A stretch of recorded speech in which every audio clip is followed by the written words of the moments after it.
Buenas tardes, colegas que siguen esta clase de Metafísica 2 a través de YouTube. Nos encontramos de nuevo en este espacio virtual para continuar con nuestro curso y el día de hoy, después de dos sesiones dedicadas al viejo Heidegger, ¿no? Viajar en el tiempo y el espacio y las categorías y horizontes culturales lejos, ¿no? Hacia el subcontinente indio, ¿no? Entonces, el día de hoy veremos una extremadamente somera introducción a la filosofía de la India, ¿no? O a las filosofías de la India, con la intención, ¿no? El camino que adoptamos a partir de ese momento en la clase es alejarnos un poco de las fronteras de la filosofía occidental y entrar a ganar algunas herramientas para comprender la tradición budista en Japón y su influencia en la filosofía japonesa premoderna y en la filosofía japonesa moderna, ¿no? Entonces, pero para entender el budismo japonés, pues hay que remontarnos a las tradiciones del subcontinente indio, ¿no? Es crucial, ¿no? Muchos conceptos van a venir de ahí, pero van a ir teniendo una evolución y adaptándose a nuevos medios, ¿no? En su viaje por la ruta de la seda, desde la India hacia China, hacia Corea y eventualmente brincando el mar a la isla o al archipiélago japonés, ¿no? Entonces, vamos a seguir ese recorrido, ¿no? El budismo en la India, el budismo en China y el budismo en Japón, ¿no? Desde la perspectiva de la filosofía, por supuesto, aunque claro que habrá que tocar temas sobre historia, cultura y demás, ¿no? Para contextualizar un poco, pero un poco el foco, insisto, es la filosofía de el budismo, ¿no? Desde la perspectiva de la filosofía, pero vamos a empezar desde China, digo desde la India, perdón, ¿no? Desde la India vamos a empezar, luego China, la siguiente clase, y finalmente una tercera clase dedicada a el budismo en Japón, ¿no? Y vamos a ver algunos personajes importantes de las tradiciones intelectuales en sus tierras y ver cómo van evolucionando esas tradiciones intelectuales según el ambiente en el que están, ¿no? Pues sobra decir, ¿no? Aunque no está de más, por supuesto, que esta clase, como saben, aunque mucha gente la sigue en otros territorios, está basada en México, ¿no? En la Universidad Nacional Autónoma de México. Y bueno, estamos en México hoy atravesando un luto muy, muy fuerte, ¿no? Esta semana hubo un tremendo accidente en la línea 12 del metro, ¿no? Entre Tezonco y Olivos, a unas cuadras de donde están nuestras queridas y queridos colegas de la UACM Tezonco, ¿no? Se da este terrible accidente en el metro que carga la vida de más de 20 personas, ¿no? Y más de 70 lesionadas, y ahora, bueno, tiene hecho un caos la ciudad. Y bueno, lo terrible de este accidente, a pesar de que, como dijo Paul Virilio en su teoría del accidente, que la que hablaremos en este curso también, todo producto técnico viene de la mano del accidente, ¿no? O sea, cuando uno crea el tren, crea el accidente de tren, decía Virilio. Cuando uno crea el transbordador espacial, crea la explosión del transbordador espacial, ¿no? O sea, el accidente, un poco en un tono, jugando ahí con el término aristotélico, es la dicotomía esencia y accidente. El accidente es inseparable de los propios productos técnicos. Pues bueno, en este caso habría que reconocer que no solo de los productos técnicos, sino de los contextos y juegos de poder en los que los productos técnicos se producen.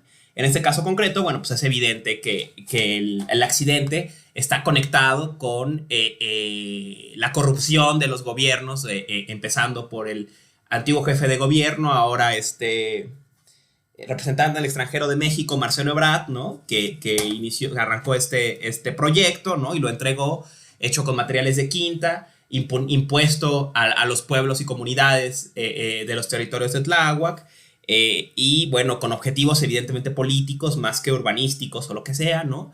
Y bueno, todas y todos sabíamos que ese metro estaba mal hecho, ya había tenido fallas antes, ya había estado cerrado antes por fallas, pero jamás imaginamos que se desplomara de plano, ¿no? Se desplomara de plano un cacho del tren volado y cayera sobre la avenida, costando tantas vidas. Obviamente no de políticos, obviamente no de potentados, sino de personas pobres, oprimidas como nosotras y nosotros, ¿no? Entonces, pues en México tenemos mucho dolor, mucho resentimiento y mucho odio más odio del que es costumbre por nuestros políticos, ¿no? Y opresores que nos atraviesan, ¿no? Porque ahí está una vez más, ellos se llevan el dinero y nosotros nos quedamos con el dolor, con el luto, ¿no? Entonces, pues este esfuerzo colectivo que se hace en las clases, que no está desprendido de sus realidades, aunque pareciera estarlo viajando tan lejos como la India, pues yo lo quiero dedicar de todo corazón a las hermanas y hermanos que perdieron la vida o están lesionadas o están atravesadas de alguna forma por esta crisis y levantar la voz desde este espacio tan humilde en contra de los gobiernos farsantes que nos dejan estas tragedias, ¿no? A cambio de que ellos se llenen los bolsillos de dinero y de prestigio, llenen sus rostros horribles por las calles de nuestros barrios, ¿no? En estas fechas electorales, ¿no? En fin. Entonces, dicho esto, ¿no? Y con este dolor atravesado, evidentemente, en nuestros corazones, o al menos en el mío, ¿no? Hagamos como Boecio, ¿no? Hagamos como Boecio y busquemos en la filosofía un consuelo, ¿no? Frente a la crisis, busquemos un pequeño consuelo y dediquemos un par de horas, ¿no? A pensar en Vasubandhu y Buddhaghosa y en el Brahman y el Atman, ¿no? En vez de estar, pues todo el tiempo, simplemente con este trago tan amargo, ¿no? Descansemos un poco el pensar en estos viajes a lo más lejano, ¿no? A lo más, más maravilloso, ¿no? Sin olvidar, claro, el mundo en que nos vivimos y sus tragedias, ¿no? En fin, dicho esto, bueno, empecemos ya de lleno con el tema, ¿no? Filosofía de la India. ¿De qué hablamos cuando hablamos de filosofía de la India? Primero, no sé por qué cerré el cuaderno, si aquí tengo mis notas, ¿no? Pero bueno, aquí está, ¿no? Filosofía de la India.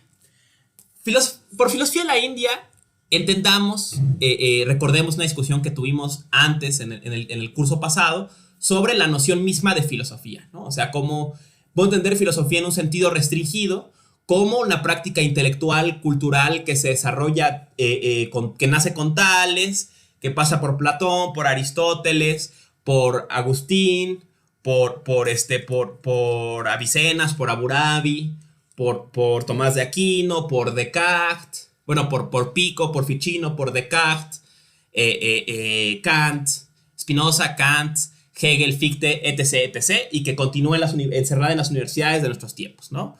Una práctica puramente occidental que nace en Grecia, de ahí viaja por Europa, se instala en Francia, en Alemania, y eventualmente es exportada por los colonizadores a Estados Unidos y a la Nueva España, y ahí, bueno, también existe, ¿no? Ese es el sentido restringido de filosofía, ¿no? Si entendemos filosofía un poco como la querría haber entendido Aristóteles, ¿no? Como furor, ¿no? Este deseo natural que tenemos los humanos por preguntarnos, hacernos las más grandes preguntas, ¿no? Por saber, por conocer, ¿no? Y es un deseo que solo haya su sosiego o su medida del tamaño de ese deseo en desear lo más grande, ¿no? Y pues piensa Aristóteles, tal vez con razón, que lo más grande que puede desear este deseo de saber es saber, Titón, qué es el ente, qué es lo que es, ¿no? La pregunta por el ser y la pregunta por el ser del ente, en términos heideggerianos, ¿no? Si entendemos ese como el móvil último de la filosofía, pues obviamente donde hay humanos, donde ha habido cultura, hay algún tipo de filosofía, ¿no? Porque hay alguna respuesta a la pregunta por lo que es y quiénes somos entre lo que es, ¿no? Y qué nos corresponde hacer y qué es lo otro con relación a nosotras y a nosotros, ¿no? Como es el caso de las plantas, los animales, los ríos, etcétera, ¿no? En ese sentido, bueno, podemos hablar de filosofía de la India, ¿no? La forma en la que la pregunta por el ser se respondió en el subcontinente indio, ¿no? Hagamos una pequeña cronología para entender qué pasa en ese subcontinente indio, ¿no? Solemos imaginarlo muy herederos de las tradiciones del siglo XIX, como un mundo exótico, lejano, ¿no? Donde la gente encanta serpientes y flotan y todo el mundo usa turbante y todo el rollo, ¿no? O sea, esta exotización extrema de la India, ¿no?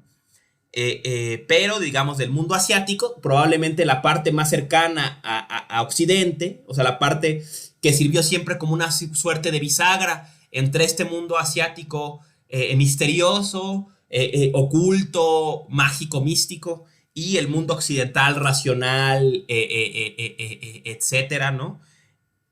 fue la India, ¿no? La India fue en buena medida y ha sido y sigue siendo una especie de portón, ¿no? Entre estos dos mundos, en el mundo antiguo, particularmente a través de la ruta de la seda, ¿no? Que conectaba el Imperio Romano con China, ¿no? Y la mediación estaba en Medio Oriente y en la India, ¿no? Entonces, pues la India tiene esta naturaleza intermedia, digamos, ¿no? Entre una cosa y otra, o de comunicación, por lo menos, digamos, ¿no?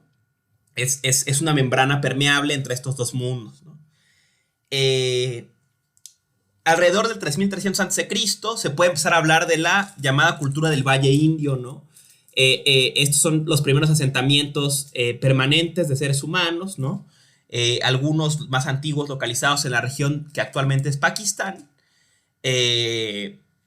Y tal vez el más emblemático, ¿no? En el norte existe del 2600 a.C. al 1800, que es la ciudad de Mohenjo-Daro, ¿no? Mohenjo-Daro es un misterio porque, bueno, son los restos arqueológicos de una ciudad que, a pesar de ser tan antigua, ¿no? Estamos hablando del sitio del 2600, 1800, ¿no? Es una ciudad perfectamente urbanizada, ¿no? A diferencia de la Ciudad de México, ¿no? Del siglo XXI, ¿no?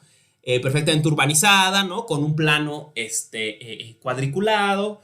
Y además, bueno, de esta cultura no deja demasiados testimonios más allá de su arquitectura y sus artefactos, o estas culturas, pero entre ellos se encuentran algunos sellos que tienen imágenes probablemente de deidades, y algunos intérpretes de estos sellos sostienen que en ellos se ven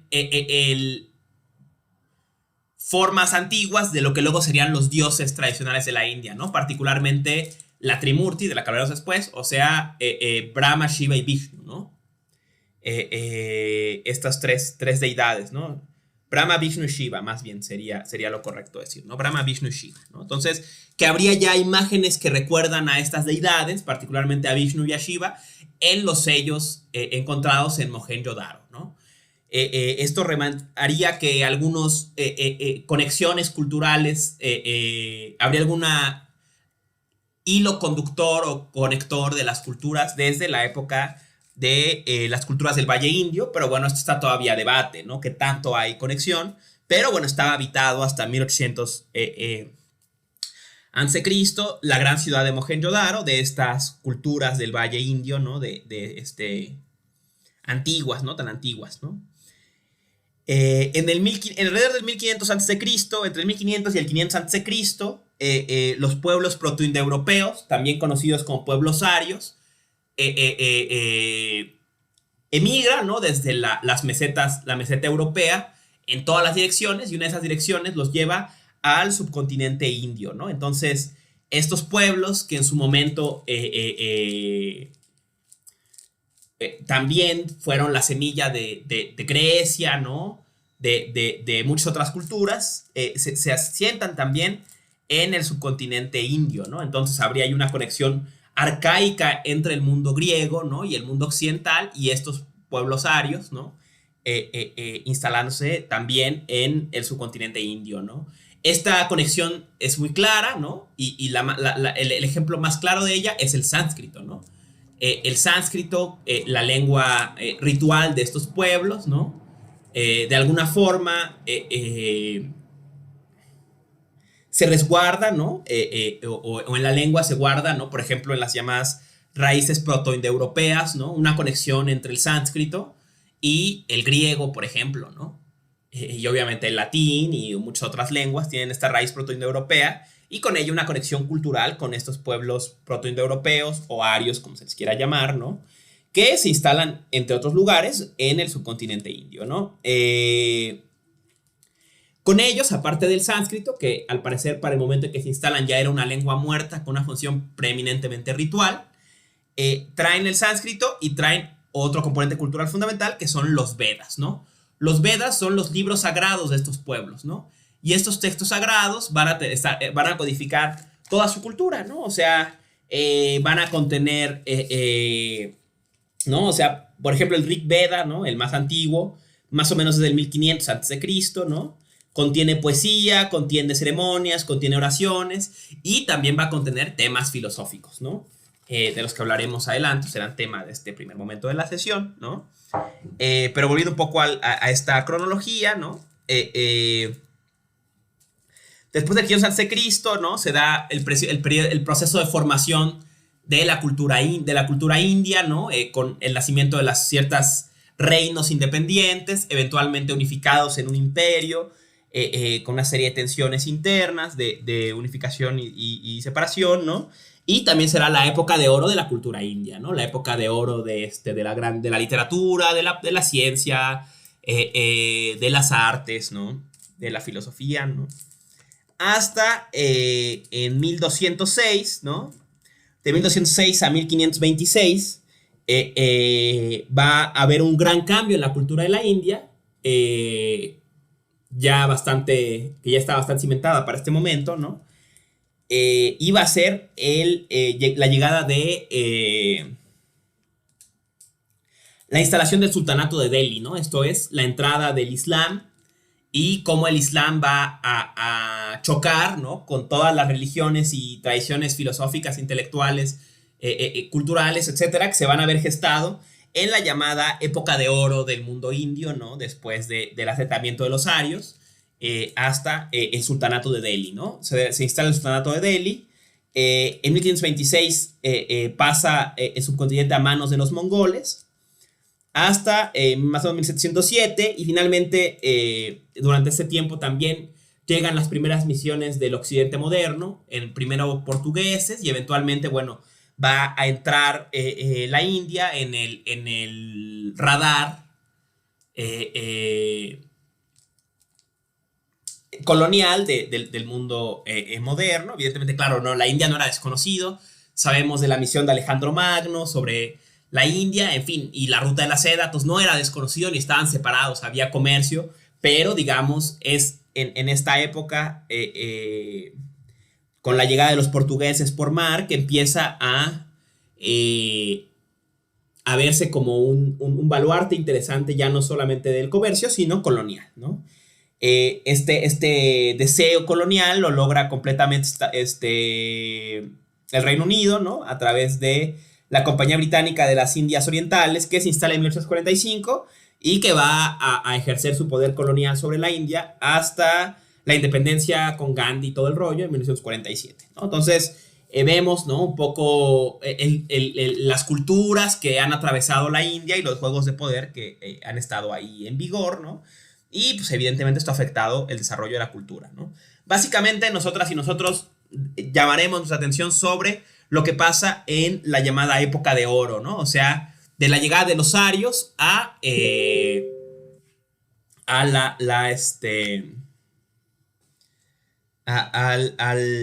choque con el Islam, ¿no?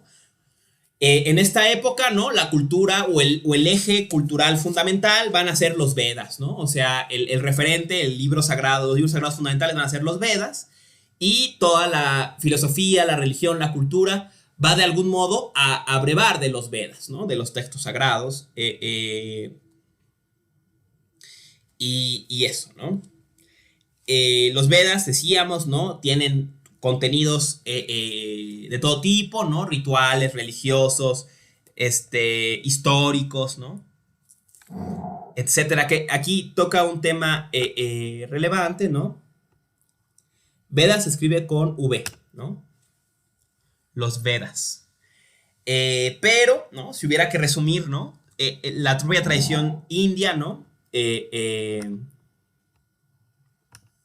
Decidió o resumió la sabiduría de los Vedas en 4 verdades, ¿no?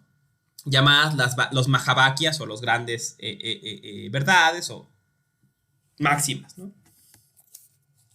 Estas 4 máximas son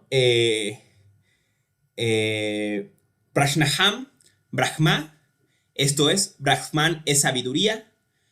Segunda, Aya Atma Brahma, Brahman es Atman. Tercera, Tat Tavan, así, tú eres eso. Y cuarta verdad, Ama Brahma Asmi, ¿no? Soy el absoluto, ¿no? Entonces, estas 4 Mahavakyas, ¿no? O este resumen intelectual, digamos, de la sabiduría de los Vedas, ¿no? Brahman es sabiduría, Brahman es Atman, tú eres eso y soy el absoluto, ¿no? Básicamente cuentan esta historia, ¿no? Si hubiera que hablar de un esqueleto de la filosofía védica, ¿no? Muy general, voy a intentar dibujar ese esqueleto, ¿no? Así. Los dos conceptos cruciales van a ser Brahman y Atman, ¿no? El Brahman es el absoluto en sentido cósmico, el absoluto cósmico.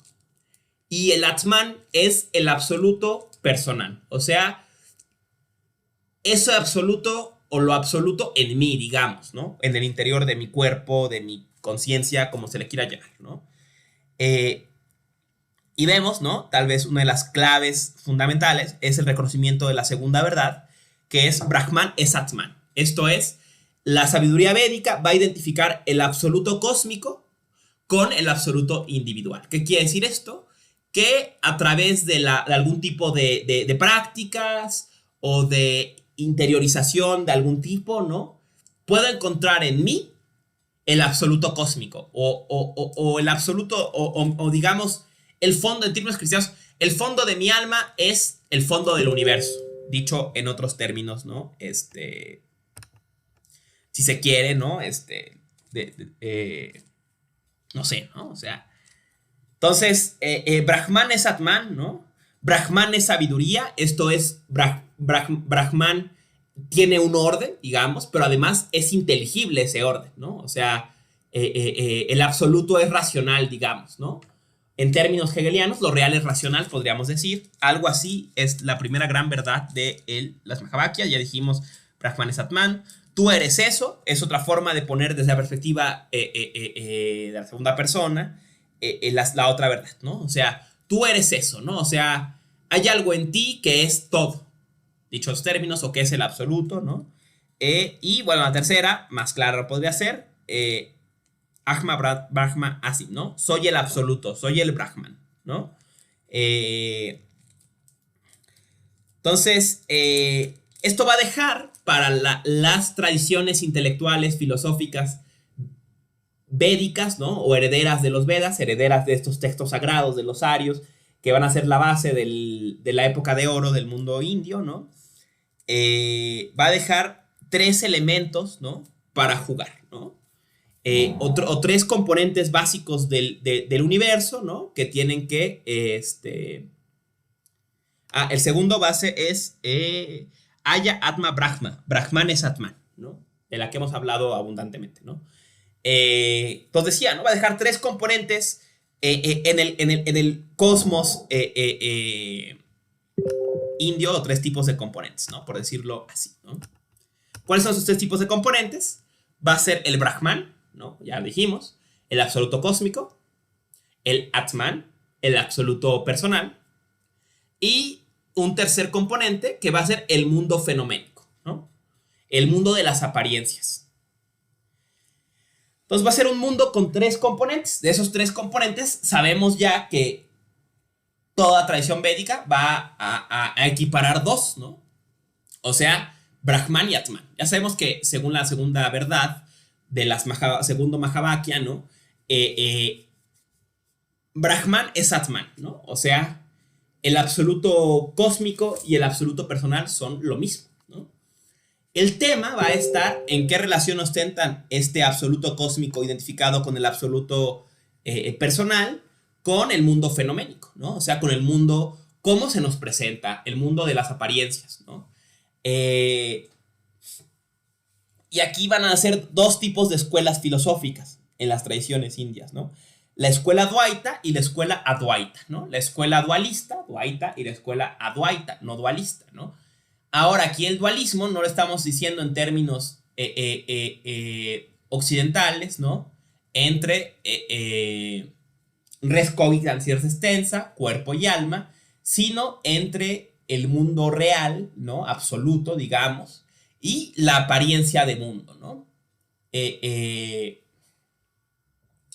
Y a esta relación, ¿no? Va a haber quienes identifiquen de alguna forma el mundo fenoménico al absoluto, o quienes no lo identifiquen, ¿no? O sea, los dualistas no lo van a identificar y quedarán con dos dimensiones del mundo, ¿no? El Brahman Atman por un lado, y por otro lado el mundo fenoménico, Y va a estar quienes lo identifiquen y de algún modo muestren que el mundo fenoménico se reduce al absoluto, ¿no? Al Brahman Atman, ¿no? Un ejemplo de una escuela duaita o dualista es el Samkhya, ¿no? Una escuela importante en muchas prácticas religiosas de la India, ¿no? Esta escuela, ¿no? va a hablar del mundo fenoménico, ¿no? Como una especie de impureza del absoluto, ¿no? O sea, el absoluto, imaginemos, ¿no? Como un diamante, ¿no? Recubierto de carbón, ¿no? O alguna piedra preciosa recubierta de roca, ¿no? Entonces, ese sería el estado, digamos, de la conciencia actualmente, ¿no? Y entonces, ¿no? La práctica lo que busca es purificar, ¿no? Purificar y separar más lo absoluto en nosotros de lo fenoménico en nosotros, ¿no? De las impurezas del mundo fenoménico, ¿no? Y eventualmente separar, ¿no? Lo absoluto en nosotros del mundo fenoménico y así alcanzar la liberación, ¿no? En cambio, va a haber otras escuelas que van a decir, no, de hecho el mundo fenoménico es una ilusión, ¿no? Es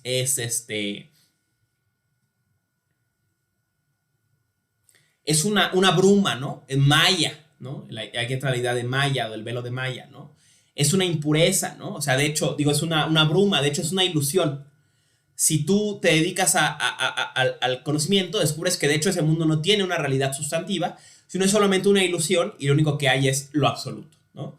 Personal y lo absoluto cósmico, ¿no? Que ya sabemos que son lo mismo, ¿no?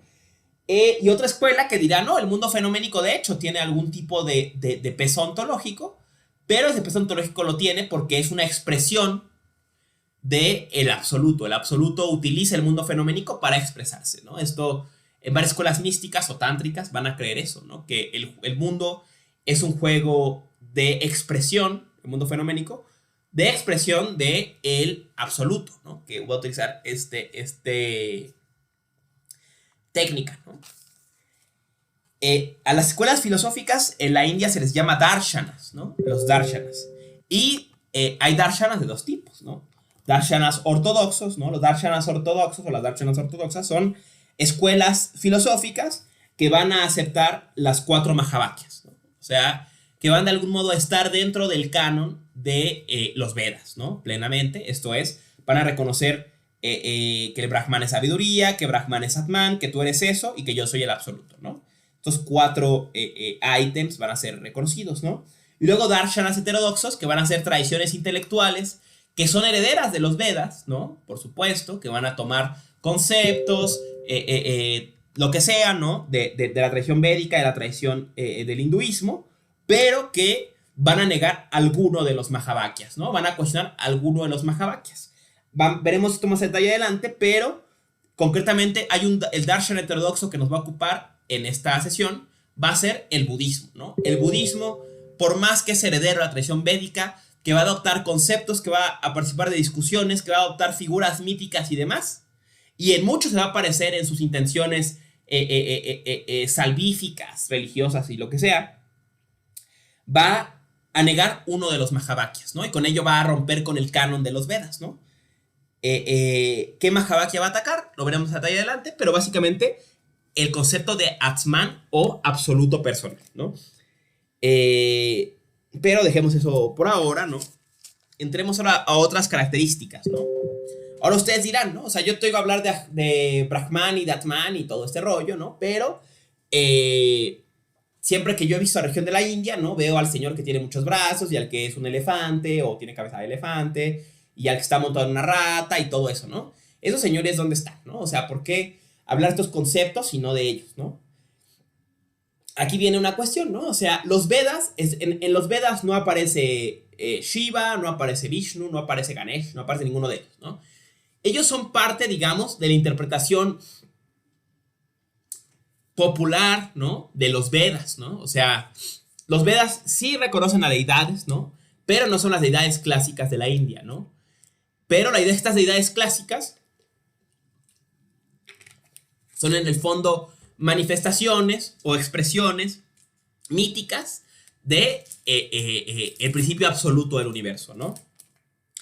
Las tres deidades fundamentales de la India son Brahma, que no se debe confundir con Brahman, ¿no? Brahma es el dios de la creación del universo, o la deidad que simboliza el poder de la creación del universo, o la imagen, o el símbolo del acto de crear. Vishnu, que es la deidad o el símbolo del acto de sostener lo creado, ¿no? Es el dios de la abundancia, ¿no? El dios del sostenimiento del universo. Y Shiva, que es la deidad o el símbolo del acto de destruir o reabsorber el universo, ¿no? Entonces vemos que las tres deidades fundamentales de la India van a simbolizar tres momentos del cosmos, ¿no? La creación, el sostenimiento y la eventual destrucción o reabsorción del universo en lo absoluto, ¿no? Estas tres figuras, ¿no? A Brahma, a Vishnu y a Shiva se les suele simbolizar, ¿no? Con una figura, ¿no? Incluso, bueno, es una típica tema de la escultura india, ¿no? Que es la Trimurti, ¿no? O la deidad de tres rostros o de tres cabezas, ¿no? Bueno, de tres rostros, ¿no? Suele ser una cabeza con tres faces, ¿no? Con tres caras, ¿no? Como la figura de He-Man, ¿no? Pero no la figura de He-Man, evidentemente, sino esta noblísima deidad que simboliza los tres momentos del universo. ¿Por qué se utiliza este canon simbólico, no? Porque, como ya dijimos, ¿no? En el fondo, Brahma, Vishnu y Shiva, ¿no? Son expresiones míticas de las grandes verdades de los Vedas, ¿no? Entonces sabemos que eventualmente Brahma, Vishnu y Shiva son todos lo mismo, son el absoluto, son el Brahman, ¿no? Por eso son tres caras de lo mismo, ¿no? Diríamos, la Trimurti son las tres caras del absoluto, ¿no? En fin, ¿no? Entonces, eso en cuanto a la Trimurti, ¿no? Ahora, otra cuestión importante, ¿no? De este horizonte cosmológico indio, ¿no? Vemos, ¿no? Que a diferencia del cristianismo, ¿no? Bueno, no es cierto, no es diferente. El cristianismo también le da una gran importancia a la destrucción o a la reabsorción del universo, aunque lo entienden diferente, ¿no? Sería el Apocalipsis, ¿no? Que es muy importante en el cristianismo, crucial, ¿no? Y en las religiones del libro, ¿no? También en el judaísmo, ¿no? Y en el islam. El cosmos indio, ¿no? Tiene una relación distinta con el tiempo, ¿no? Tal vez una de las diferencias más marcadas entre las tradiciones herederas de los Vedas, ¿no? Que se gestan en el subcontinente indio y se exportan hacia el resto de Asia extremo oriental, y las tradiciones herederas de la tradición cristiana, ¿no? La gran diferencia, una de las grandes diferencias, va a ser su relación con el tiempo, ¿no? Si hubiera que decirlo grosso modo, habría que decir que el tiempo de las tradiciones cristianas, o sea, de las tradiciones occidentales, es un tiempo muy corto, ¿no? O sea, saben ustedes, ¿no? Que hay esta idea cristiana de que el universo tiene 10.000 años, ¿no? Que es un tiempo muy breve, ¿no? O sea, todo lo que es y lo que ha pasado en 10.000 años, ¿no? Y esta idea de tiempo breve, ¿no? Va acompañada de otra que ustedes conocen por sus clases sobre tradición cristiana, ¿no? Sobre escolástica y demás, ¿no? Que es una idea de teleología. Esto es, el universo va para algún lado, ¿no? Si hubiera que poner extremos, ¿no? Pondríamos tal vez al final de esta línea del tiempo, Aristóteles, ¿no? Con un universo que en el fondo no cambia, sino siempre es lo mismo, ¿no? Por más que haya movimiento, ese movimiento siempre es un círculo muy, muy cerrado, digamos, ¿no?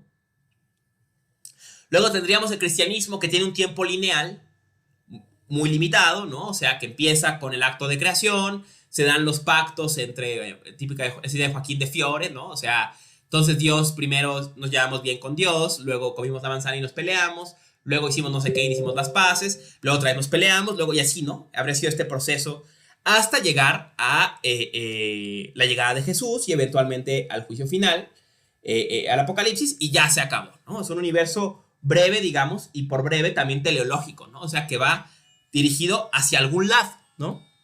En cambio, el cosmos indio, ¿no? Va a violentar esta idea, ¿no? O sea, el cosmos indio estaría en el extremo final, ¿no? Ser el más amplio de tiempos, ¿no? Decía mi queridísima profesora, tal vez una de las grandes conocedoras de la filosofía de la India, Elsa Cross, ¿no? Ella decía, en la India no hay historia. Una proposición fuerte, ¿no? Para la gente en la India no hay historia. ¿Por qué no hay historia? Decía ella. Decía, no hay historia porque es tan grande el cosmos indio que la idea de sucesión temporal, de cronología, es ridícula, ¿no? O sea, ella decía, o parecía sostener, ¿no? El mundo cristiano desarrolla una noción de historia porque es muy claro lo que pasa antes y lo que pasa después, ¿no? Y en el fondo, por más que seamos tan cristianos, como diría Nietzsche, que sacrificamos a la propia imagen de Dios, ¿no?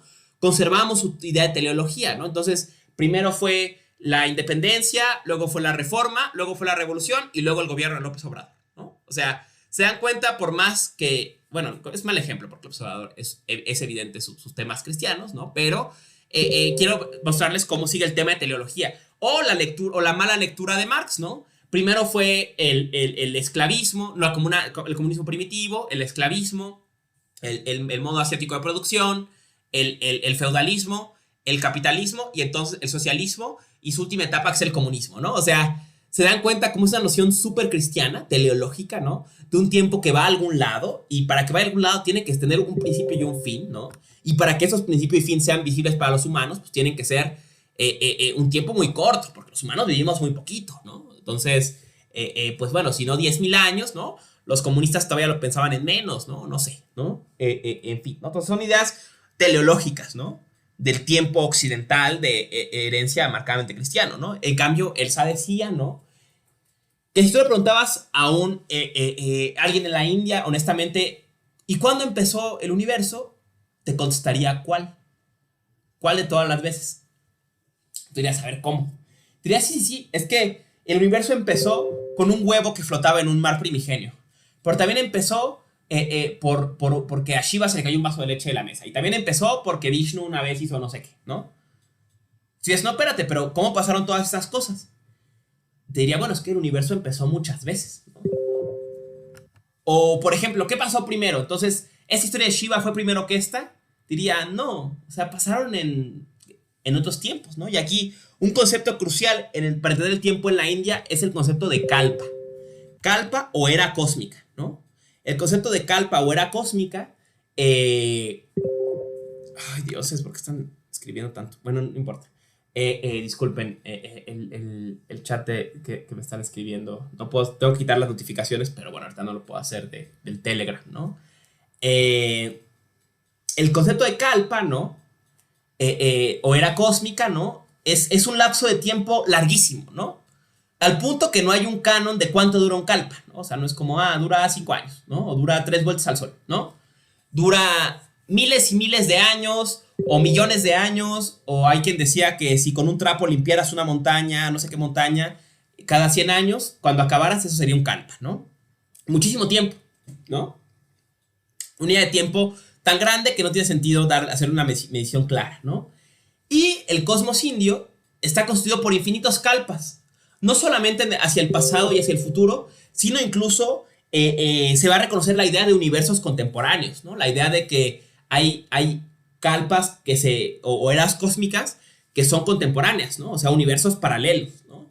Entonces es un universo larguísimo, amplísimo, ¿no? Hay hoy en día teorías en matemática en que está analizando o especulando, no más correcto sería decir, ¿no? Sobre el evento del Big Bang, ¿no? Y entonces especula sobre el evento del Big Bang, ¿no?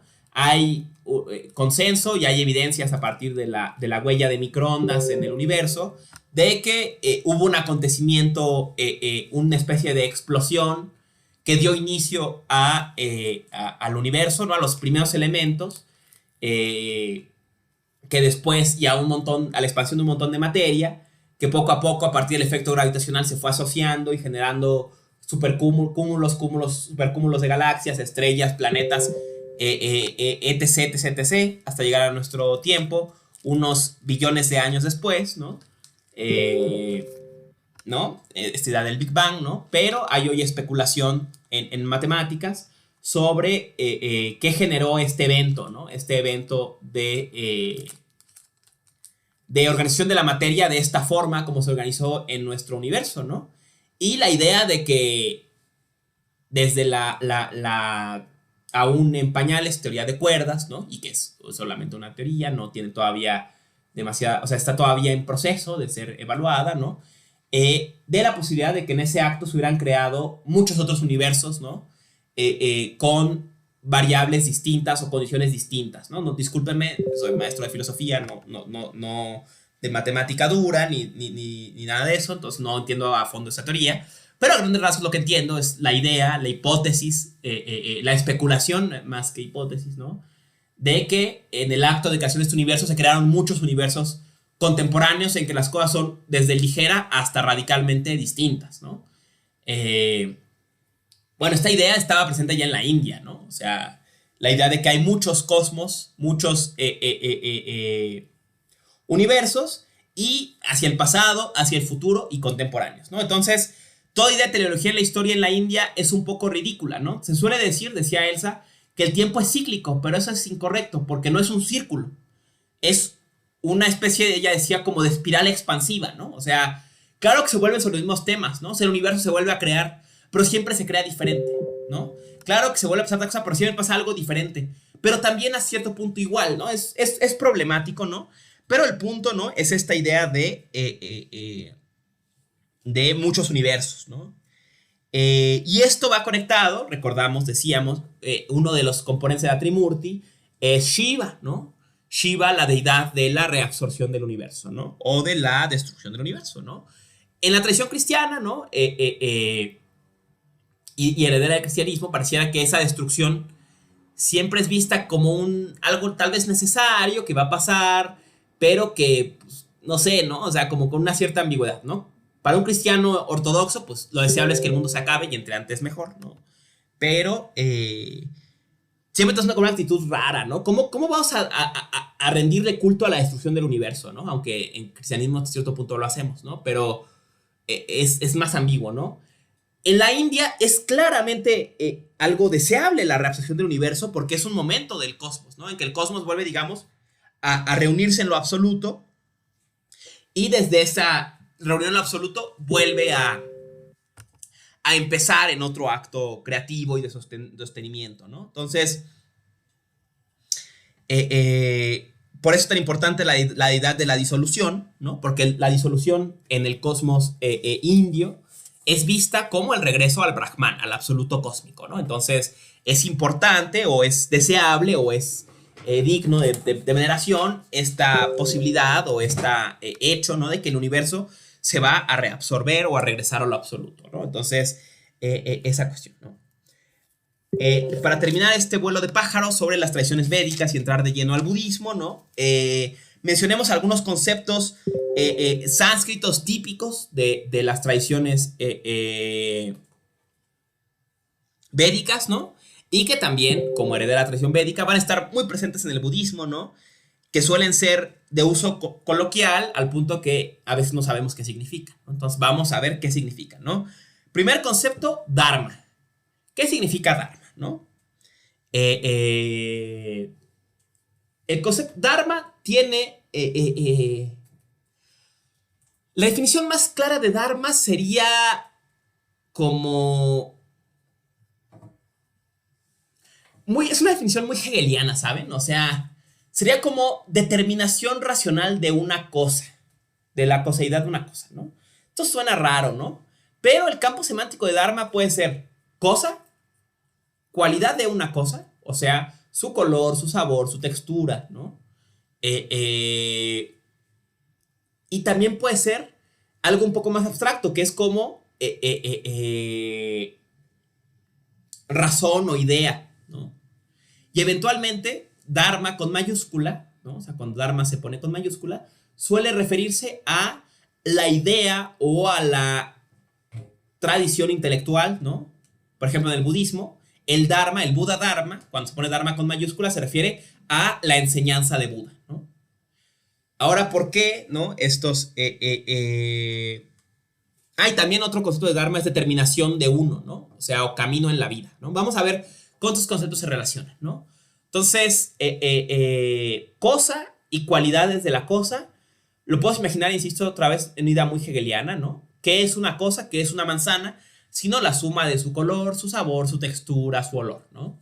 Entonces, por eso dharmas, o sea, el dharma, la manzana es un dharma, ¿no? Que junta muchos dharmas o muchas determinaciones, ¿no? Pero también yo, como la manzana tiene su sabor, tengo mis determinaciones, ¿no? Por ejemplo, ¿no? La de ser maestro de escuela, la de ser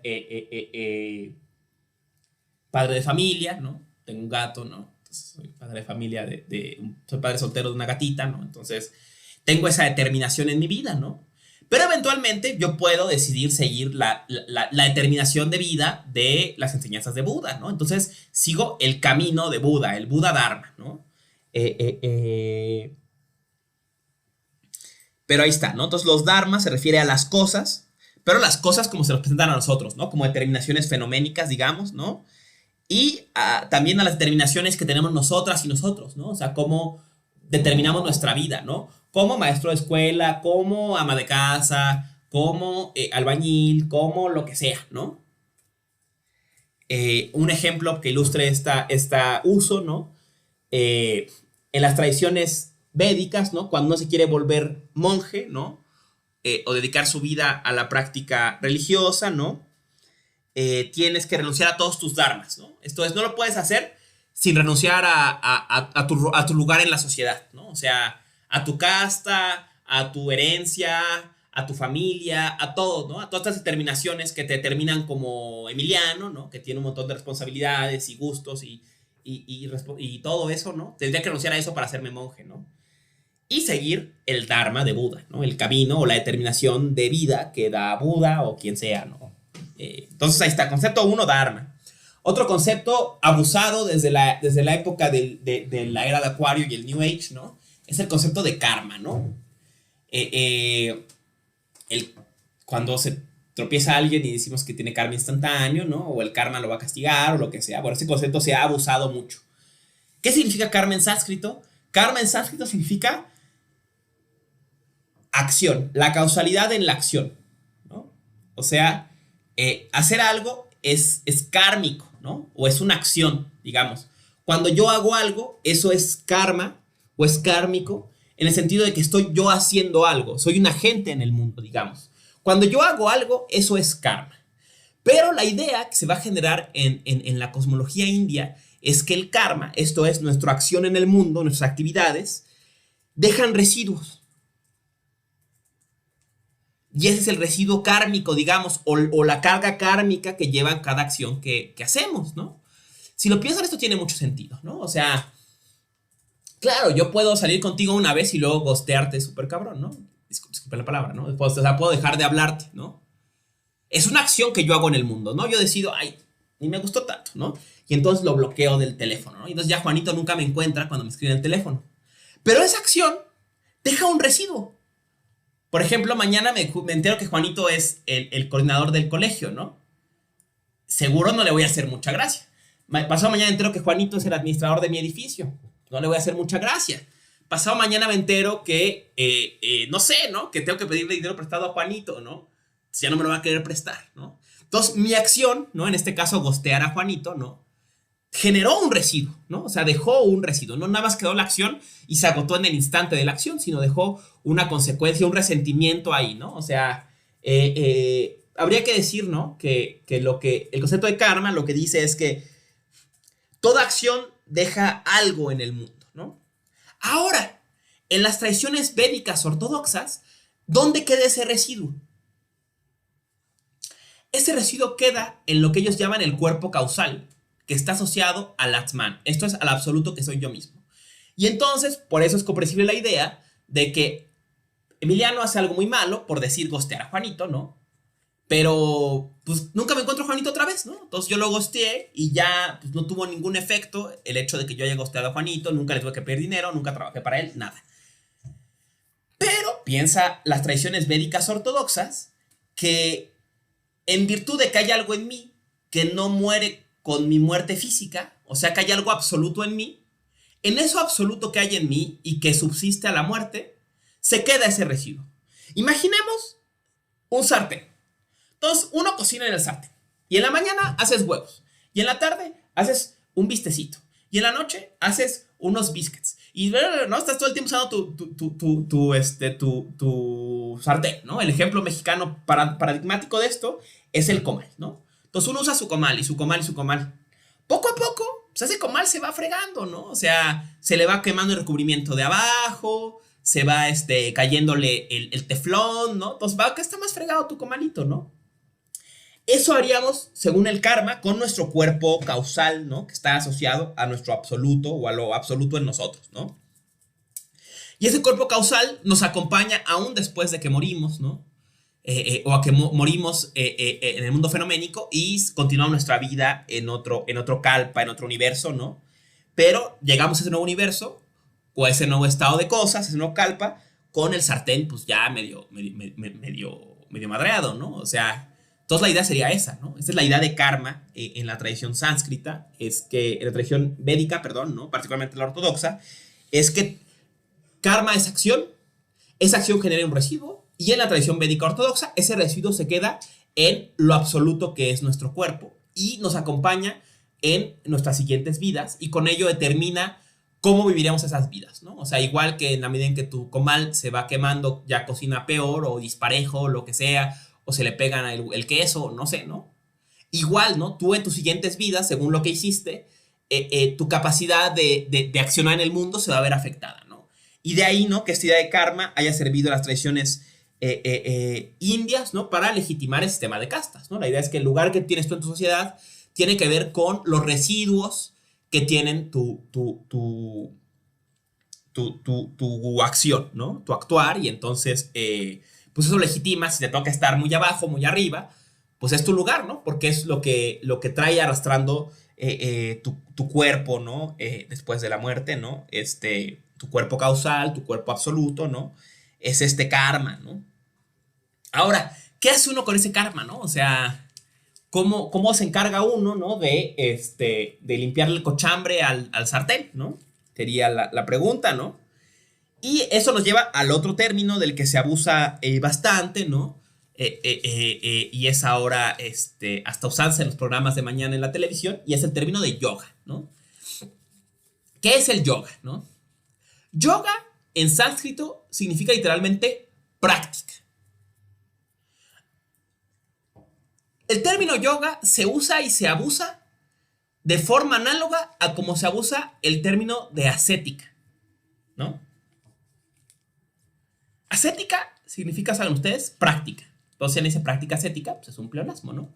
Igual que si en practicar yoga es un pleonasmo, porque yoga significa práctica, ¿no? Entonces, yoga es práctica. Normalmente, práctica religiosa, o sea, práctica conectada con lo sagrado. ¿Qué haríamos con lo sagrado, no?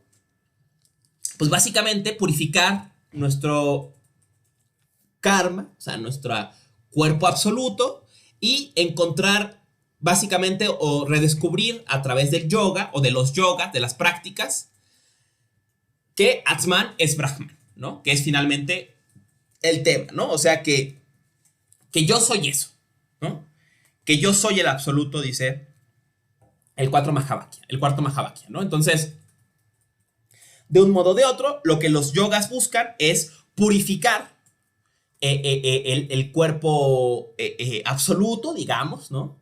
Y encontrar o recordar o reconocer, ¿no? Reconocer sería el término correcto y el término típico usado en la tradición, que Atman es Brahman. O sea, que eso absoluto en mí, ese fundamento o eso último que hay en el fondo de mi alma, de mi cuerpo, de como se le quiera llamar, de mi conciencia, eso es lo mismo que el absoluto cósmico, ¿no? Podemos recordar aquí a Eckhart, ¿no? El fondo de Dios es mi fondo. Eso es lo que hay que despertar. Pero las tradiciones indias reconocieron que eso no se decreta, ¿no? Que es a través de una serie de prácticas, de yogas, que uno llega a reconocer que Atman es Brahman, ¿no?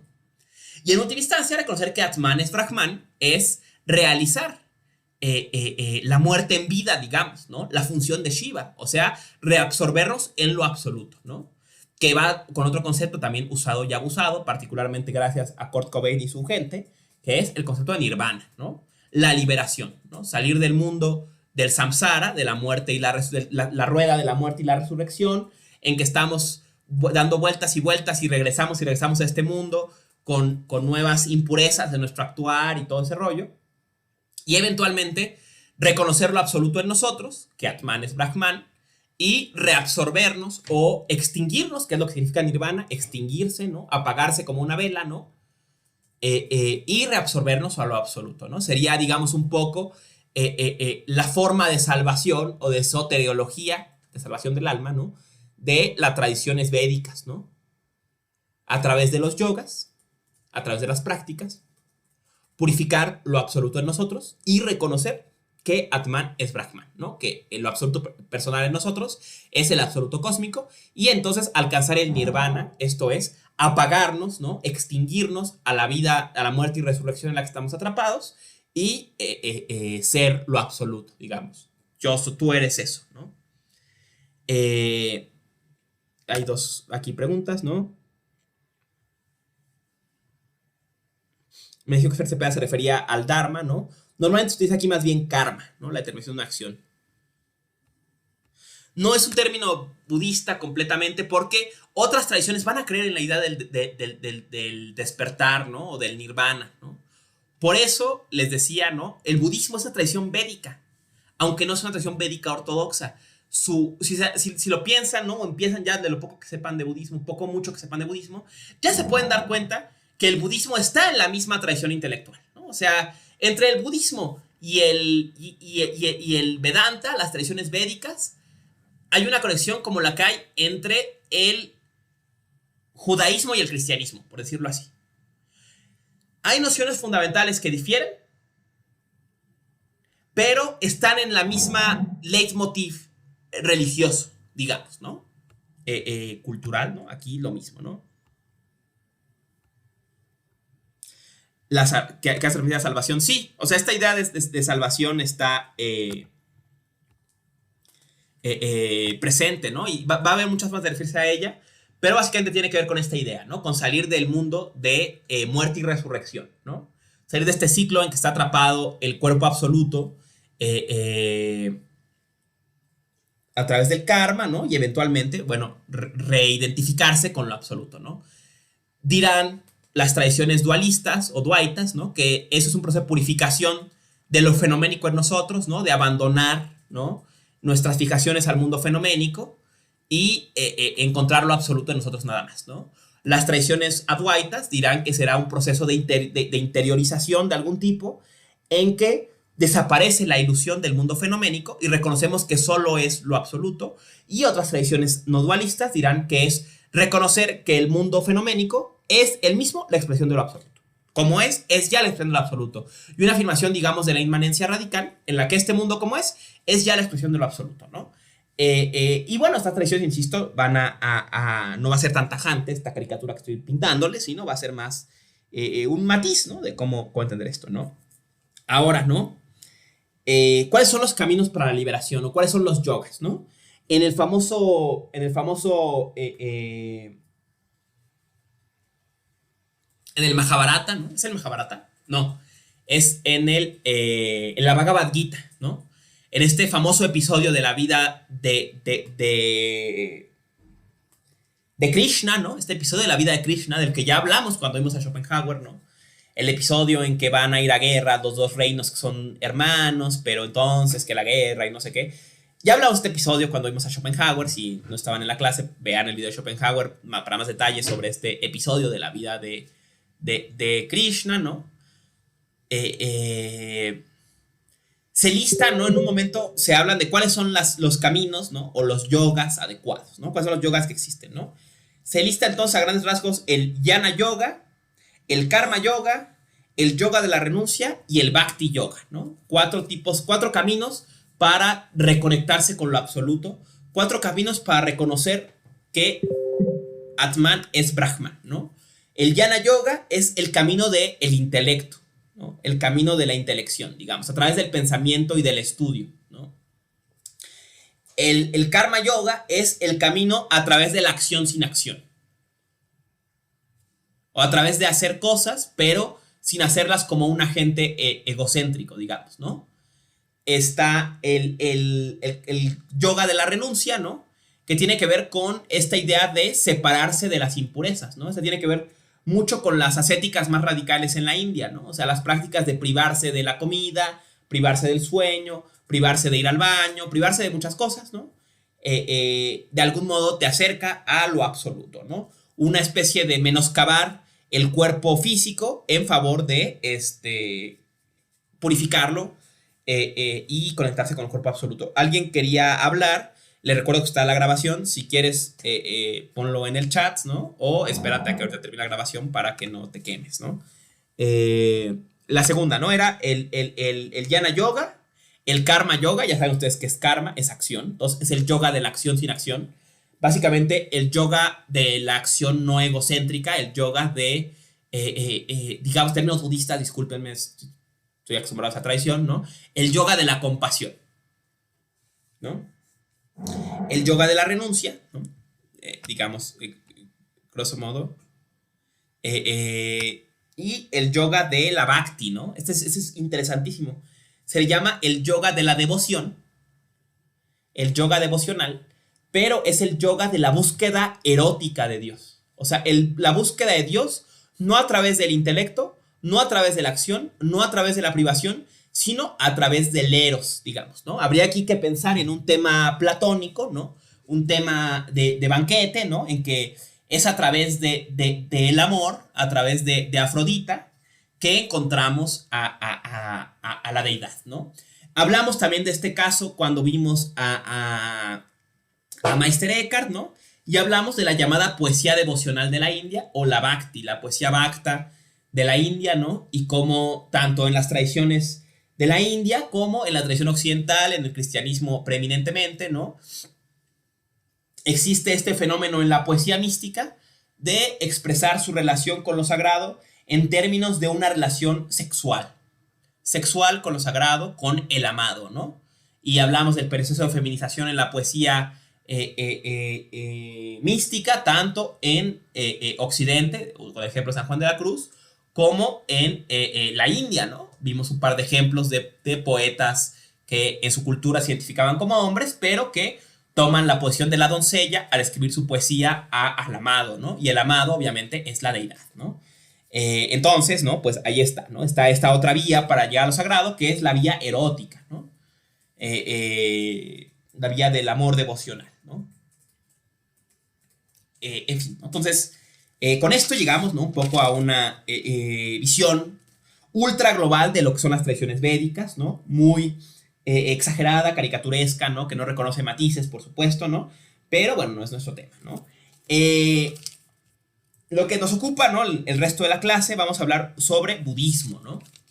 El budismo, ¿no? Como saben ustedes, nace en la India históricamente, esto es en nuestra era cósmica o en términos de la historia occidental, ¿no?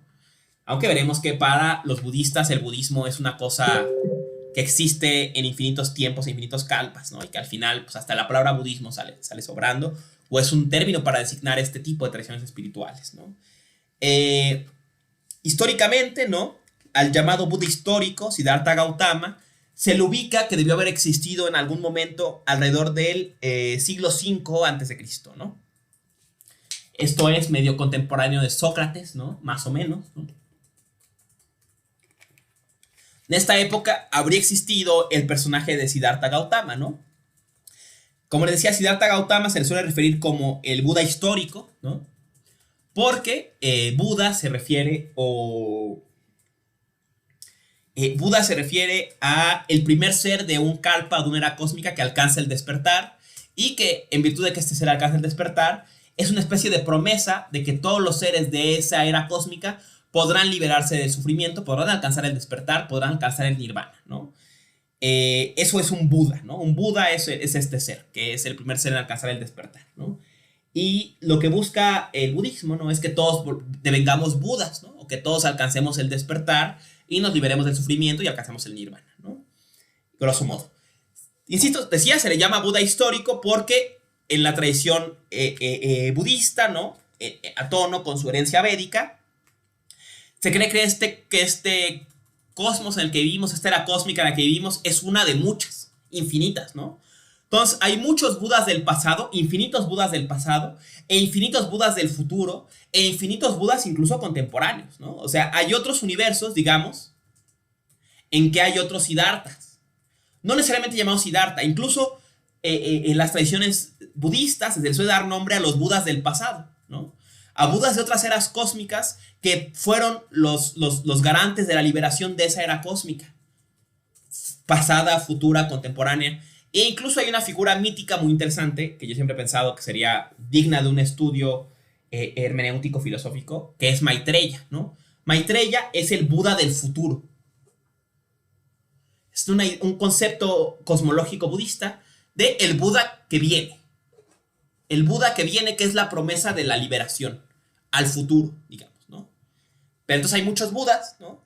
Pero en nuestra era cósmica, el primer Buda, ¿no? O al primero al que se le da esta denominación en nuestra era cósmica es a Siddhartha Gautama, que debió haber existido, si es que existió, que no es relevante para nada, ¿no? En el siglo V antes de Cristo, más o menos, ¿no? Antes del siglo II.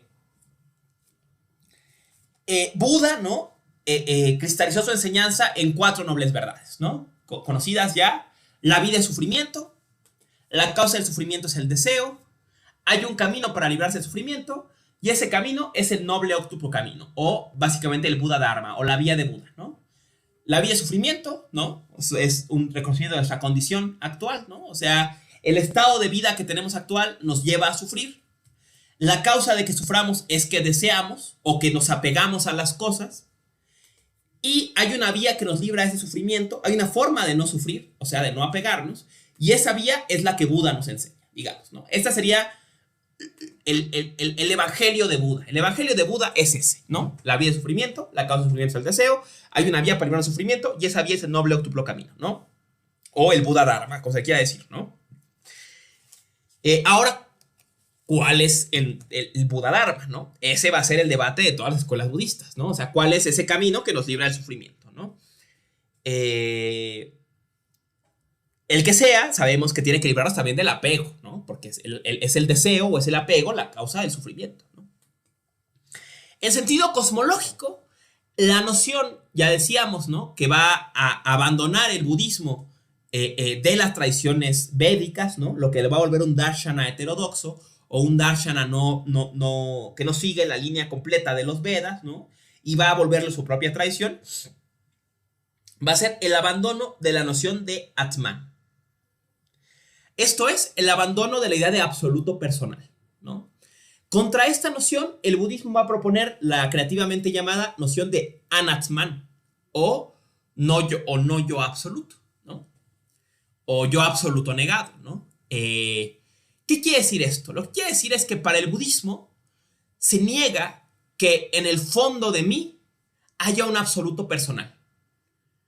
En otros términos, ¿no? Esta es una operación de tal vez mayor intelectual budista de la India, ¿no? Nagarjuna lo explicaba así, decía, aquí el carro, ¿no? El carro de caballos, ¿no? Que es, por cierto, en arqueología es la típica marca de los pueblos arios, es el carro de guerra, ¿no? Entonces, imaginemos el carro de guerra, ¿no? Este símbolo de los arios, ¿no? ¿Qué es un carro? Esto es un carro de guerra, ¿no? Y él dice, y si le quito una llanta, pues es el carro de guerra sin una llanta.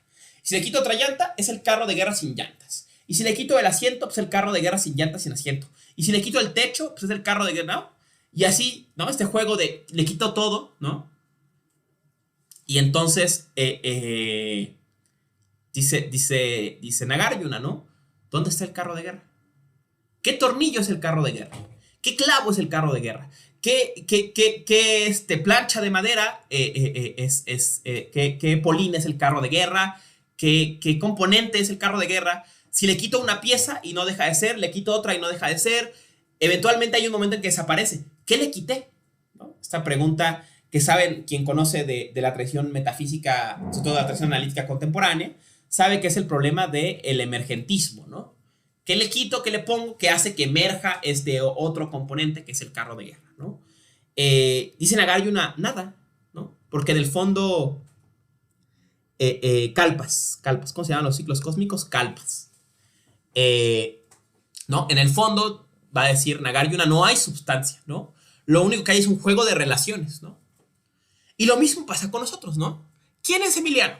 ¿No? Entonces, imaginemos que Emiliano le entra la crisis de la mediana edad, que es muy probable, y entonces Emiliano se quita la barba. Y Emiliano se rapa el cabello. Y Emiliano se borra los tatuajes. Y Emiliano baja de peso. Y Emiliano se opera para que ahora ser un gato. Y Emiliano, ¿no? O sea, ¿dónde quedó Emiliano? ¿Dónde está Emiliano? ¿No? Va a decir Nagarjuna, en ningún lado, porque no hay sustancia Emiliano. No hay Atman, no hay un absoluto Emiliano. Emiliano no es más que un juego de relaciones, no solamente corporales, sino narrativas e históricas. Emiliano es el constructo de un montón de gente. Mi mamá me puso Emiliano, mi papá creo que escogió mi nombre, pero no importa, alguno de esos sí escogió mi nombre. Y un montón de gente le asoció un montón de categorías, ese culero de la facultad, ese güey que me debe dinero, ¿no? Y entonces un montón de gente, y todo eso es Emiliano. Pero, ¿y si se muere mi papá, desaparece Emiliano? ¿Y si... ¿no? O sea, ¿dónde queda Emiliano, no? En esta red de relaciones, ¿no? El ejemplo típico que va a dar el budismo, ¿no? Es para dar razón, ¿no? De este concepto de Anatman, se va a proponer el concepto de surgimiento condicionado. ¿Qué es el surgimiento condicionado? La idea de que todos los seres, digamos, coemergemos en una red. Imaginemos una red, ¿no? No somos un montón de entes separados, ¿no? Que luego nos asociamos en relaciones sociales, políticas, ecológicas, como se le quiera. Piensa esta tradición budista temprana, ¿no? Que el universo es como una especie de red. Y esa red, ¿no? Donde se cruza una cuerda con otra, se crea un nudo. Ese nudo es Emiliano, o este cruce es Emiliano. Pero miren qué le pasa a este cruce. Tiene juego. Emiliano no es una sustancia, es un cruce histórico, es un acontecimiento que en el fondo no tiene sustancia. Emiliano no es más que cuerda. Igual que ustedes no son más que cuerda, ¿no? Igual que Idenai, mi gatita, no es más que cuerda también, ¿no? Pero esa cuerda se cruza de una forma muy peculiar en ella, esas terminaciones, y a ese cruce le llamamos Idenai, y a este cruce le llamamos Emiliano, y a aquel cruce le llamamos el carro de guerra, ¿no? Pero no hay sustancia en ese cruce. Ahora, si no hay sustancia, si no hay Atman, no solamente abandonamos la tradición védica que dice que Atman es Brahman, ¿no? Aquí diríamos que Anatman es Brahman, o sea que el no yo es el absoluto. Que cuando renunciamos al apego a la idea de la substancialidad de Emiliano, reconozco que Emiliano no es más que cuerda, que Idenai no es más que cuerda, que Genka y Panta, que todos somos uno, somos Brahman, ¿no? Que solo se expresa en estas cruces, ¿no? A los que les damos nombres, pero no son eso, ¿no? Aparte de que renuncia a la tradición védica, aparece un problema, ¿no? ¿Qué pasa con el karma? ¿Qué pasa con el karma si negamos el carácter absoluto del yo personal? O de algún nivel del yo personal. ¿Dónde queda el karma? ¿Dónde se acumula el cochambre si ya no hay sartén? Esto es un problema para el budismo. Y le va a dar una solución sobremanera peculiar.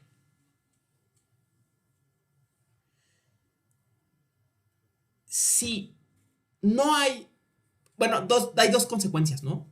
Una consecuencia obvia, política, muy importante, que no va a ser exclusiva del budismo, aunque el budismo es una de las escuelas que va a impulsar esta idea en la India y que va a pagar el precio de impulsar esta idea, es, si no hay yo absoluto, si no hay absoluto personal, si no hay un sustrato del yo en el que recaiga el karma, quiere decir que el sistema de castas es ilegítimo.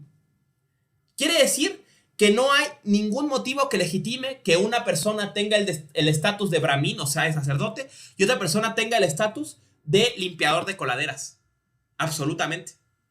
¿No?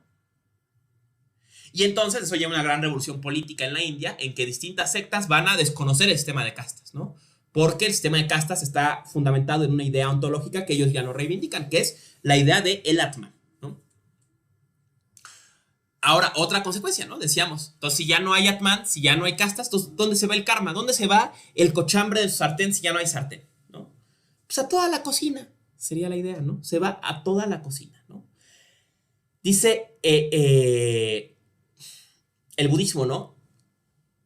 ni yo cargo con el karma de mis acciones, pero tampoco no cargo con el karma de mis acciones. En otros términos, si no hay un yo sustancial en que recaiga el karma de mis acciones o el residuo de mi actuar en este mundo, ese residuo queda en todo el mundo, embarrado, digamos, ¿no? Y esto va a transformar profundamente la noción de karma. Eso quiere decir que, por ejemplo, ¿no? Entonces yo salí con Juanito y ya no me gustó Juanito, y en vez de decirle, oye, ¿sabes qué, Juanito? Lo nuestro no está funcionando, yo creo que deberíamos ver otras personas. Gosteo a Juanito. Entonces lo bloqueo y ya nunca le contesto los mensajes, ¿no? Es probable que esa acción no me afecte nada en mi vida, en esta vida.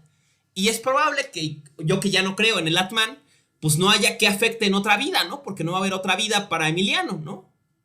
Entonces, pues no me preocupa que en otra vida me vuelva político por haber gosteado a Juanito en esta vida y pagar el precio con tan vergonzosa profesión, ¿no? Por haber gosteado a Juanito. Lo que va a decir el budista es no, pero porque tú gosteaste a Juanito, Juanito se volvió un pato feo, ¿no? Y entonces Juanito cree ahora que gostear a las personas está bien, ¿no? Y ok, a ti ya no te va a afectar nunca, pero entonces Juanito ahora va a salir con Panchito. Y ahora va a ser a Juanito al que Panchito no le caiga bien.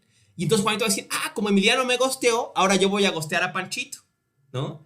Y entonces vamos creando, digamos, un mundo donde hay más mal. O sea, no es que ese mal me afecte a mí, pero ese mal afecta a todos, ¿no? Decía Nishitani, ¿no? Podríamos hacer un símil con el psicoanálisis, ¿no? O sea, si tú no abrazas a tu hijo, ¿no? Eso no te afecta a ti en nada, ¿no? Digamos, no es que porque no lo abraces, en un momento.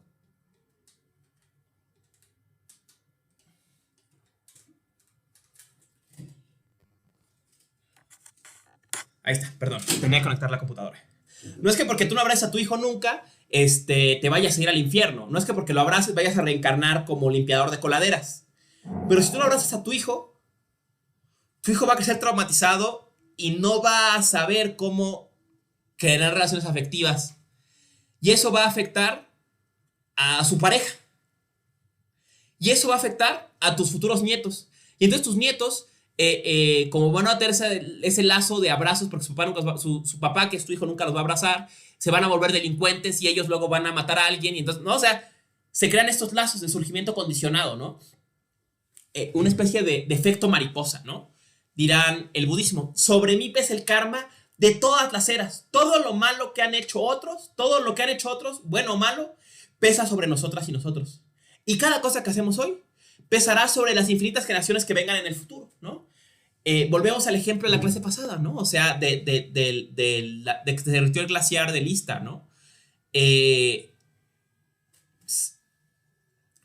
Sobre nosotros pesan las decisiones irresponsables de una generación que decidió manejar carros con motores V8 y otra generación que dio el giro a la revolución industrial y la propiedad privada que impuso Benito Juárez y todo el rollo, pesa sobre nosotros. Pero el hecho de que yo deje el agua corriendo cuando me baño o que limpie la banqueta con la manguera, esa decisión va a pesar sobre el resto de la historia y no solo de la humanidad, ¿no? O sea, los humanos tendremos el decoro de extinguirnos pronto, espero, pero nuestras afectaciones al medio van a existir mucho más tiempo y tal vez algún día unos visitantes lejanos de Próxima Centauri que estén recorriendo la galaxia a 1% de la velocidad de la luz y que llegarán millones de años después, encontrarán un mundo, medidas anómalas de metano en la superficie, en la atmósfera y de gas carbónico y demás, ¿no? Y dirán, aquí hubo algún tipo de vida y mira, este planeta ya no es habitable, ¿no? Entonces, afectaremos a esos visitantes de la luz, de las estrellas que vendrán en millones y millones y millones de años con esta acción tan tonta que tomemos hoy, ¿no?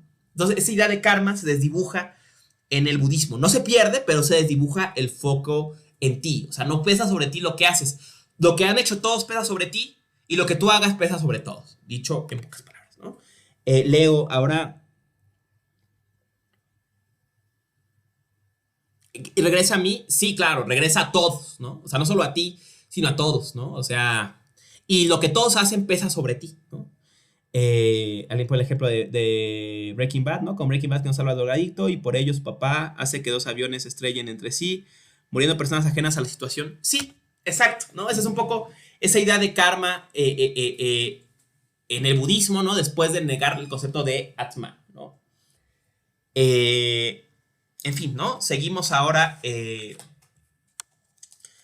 un par de nociones de cosmología budista, ¿no? Esto lo saco de el grandioso Cosmologías de India de mi estimadísimo colega Juan Arnao. Hace muchos años que no nos vemos, ¿no? Desde, creo que nos vimos en 2015 por última vez. Pero es un buen colega, gran sánscritólogo, filósofo y mago, ¿no? Al parecer hacía magia en fiestas de infantiles antes de ser, cuando está estudiando su carrera de sánscritólogo. Entonces, un tipo interesante, Arnau, y tiene el gran traductor de Nagarjuna, y además, bueno, hizo este libro sobre cosmologías de India bastante bueno, ¿no? En que recupera a dos grandes intelectuales budistas de la India, a Vasubandhu y a Buddhaghosa, ¿no? Vasubandhu y Buddhaghosa. ¿Qué dicen Vasubandhu y Buddhaghosa, no? Explica su cosmología, pero yo me limitaré a algunos conceptos importantes que van a ellos a introducir desde la cosmología y que luego van a terminar toda la idiosincrasia budista, ¿no? Uno es la idea de que espacios físicos son creados por espacios mentales. ¿Qué quiere decir esto? El cosmos budista tiene muchos niveles, ¿no? O mundos, digamos, dentro de un mismo universo hay muchos mundos pequeños, ¿no? Está el mundo de los humanos, el mundo de los espíritus hambrientos, el mundo de los asuras o los demonios, el mundo de las almas en pena, el mundo de los dioses, el mundo de los santos, el mundo del paraíso, el segundo paraíso, el tercer paraíso, ¿no? O sea, un montón de círculos, digamos, ¿no? Imaginemos por un momento recordemos nuestra infancia, ¿no? Bueno, la mía, ¿no? Y viajemos al mundo de Dragon Ball, ¿no? Recuerdan cómo había mundos y luego había otro arriba y otro arriba y otro arriba, ¿no? Y habitaban, ¿no? Unos vivían como humanos, otros vivían como dioses, abajo estaba el infierno, ¿no? Había todas estas dimensiones, ¿no? Un poco así es el cosmos budista, ¿no? Pero la idea revolucionaria que va a introducir esta cosmología es que estos espacios físicos, o sea, el infierno, el cielo, bueno, el paraíso, el otro paraíso, el mundo de los humanos, el mundo de las almas en pena, lo que sea, ¿no? Esos espacios físicos son creados por espacios mentales. O sea, cuando alguien habita esa disposición afectiva o ese espacio mental, nace ese mundo. ¿Qué quiere decir esto? Que en el cosmos budista todos los mundos están en un mundo, dicho en otros términos, ¿no? O sea, el infierno, el paraíso, el mundo de los humanos, el mundo de las almas en pena, todos son este mundo en que vivimos.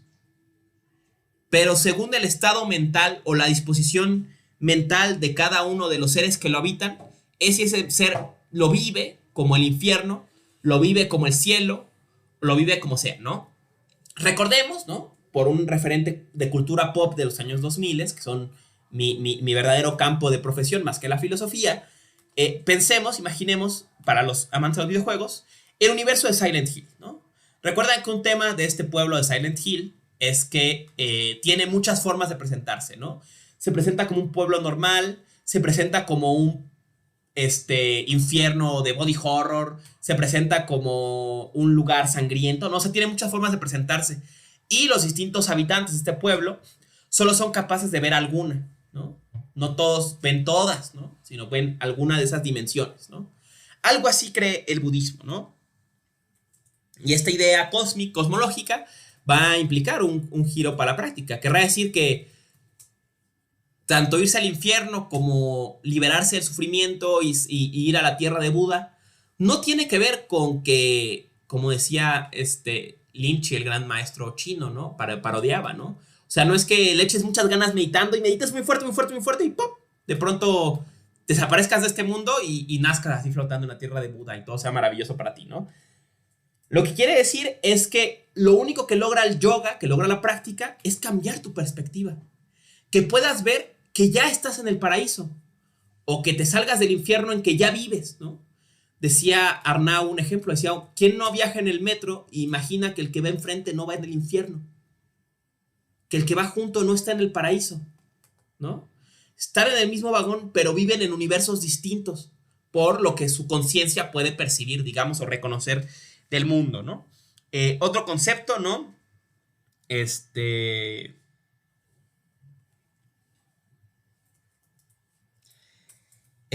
Crucial, ¿no? Va a ser el concepto de la llamada iluminación originaria. Este va a ser un debate sobremanera importante para el budismo en Japón. Tal vez uno de sus debates más característicos es el debate sobre la iluminación originaria. Y este debate, curiosamente, empieza con una cosa boba que dicen los cosmólogos indios budistas, ¿no? Entonces, dicen, ¿no? O sea, como la tradición india ha siempre sostenido, ¿no? El universo se crea y se destruye cíclicamente, digamos, ¿no? O sea, hay procesos de reabsorción del universo, ¿no? En el caso del budismo, esos procesos explican cómo niveles o sea, como acontecimientos que destruyen, digamos, ciertos mundos, ¿no? Y entre más fuertes destruyen más, ¿no? Y eventualmente los más fuertes destruyen todo el universo material y solo queda el plano de lo inmaterial, ¿no? De el llamado Arupayadatu, ¿no? O el plano de lo inmaterial, y todo el plano de el Rupadatu, ¿no? El Kamadatu y el Rupadatu, ¿no? El plano del mundo material es eliminado, ¿no? Entonces se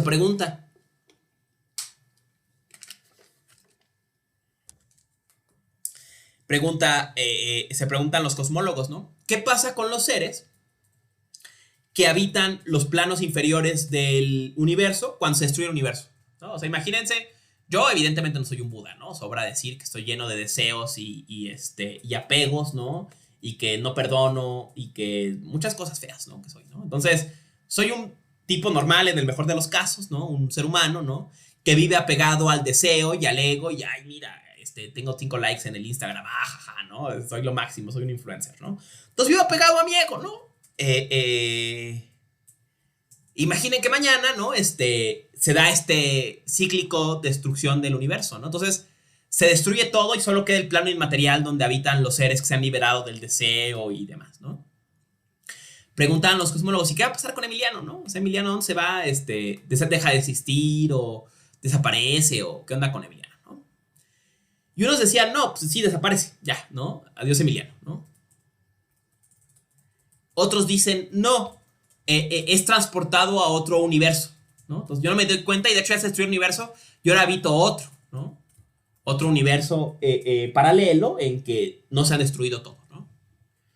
Otros van a decir, no, y esa es la explicación que va a generar la consecuencia sobremanera sugerente, ¿no?